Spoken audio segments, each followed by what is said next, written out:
Pozdrav svima, danas ću vam pokazati kako da ubrzate pokretanje vašeg operativnog sistema. To jest kako da isključite programe koji se pokreću sa vašim sistemom. Znači kao kad upalite računar i kad dođe na ovaj desktop i onda kad čekate vi dugo vremena da se neke stvari pokrenu. Znači kao na primjer ako ste uključili na primjer ovaj Rocket Dock i kad dok čekate se Skype upali ako je uključeno i znači još tu neki par stvarčica. Kako to isključiti? Znači, možete sve to manuelno u programima uraditi, ali postoji način da sve uradite to odjedanput.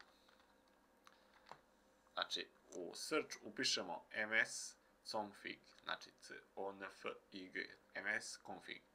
I zatim kliknemo na, znači u rezultate ovaj program i kliknemo na msconfig i otvori nam se ovaj prozorčić i pod startup, znači imamo sve ove programe koji se pokreću sa operativnim sistemom, znači kad se pali.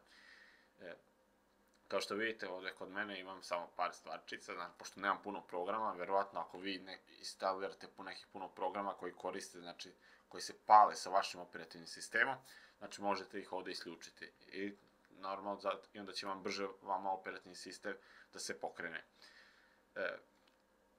Znači kao ovdje imam ja Javu Auto Updater, znači nije mi potreban, znači mogu i sam da odem na sajt ako želim da vidim ako ima neki novi update, znači onda ovaj program Easy UES, znači pričat ću vam u nekom drugom tutorialu čemu se radi u ovom programu.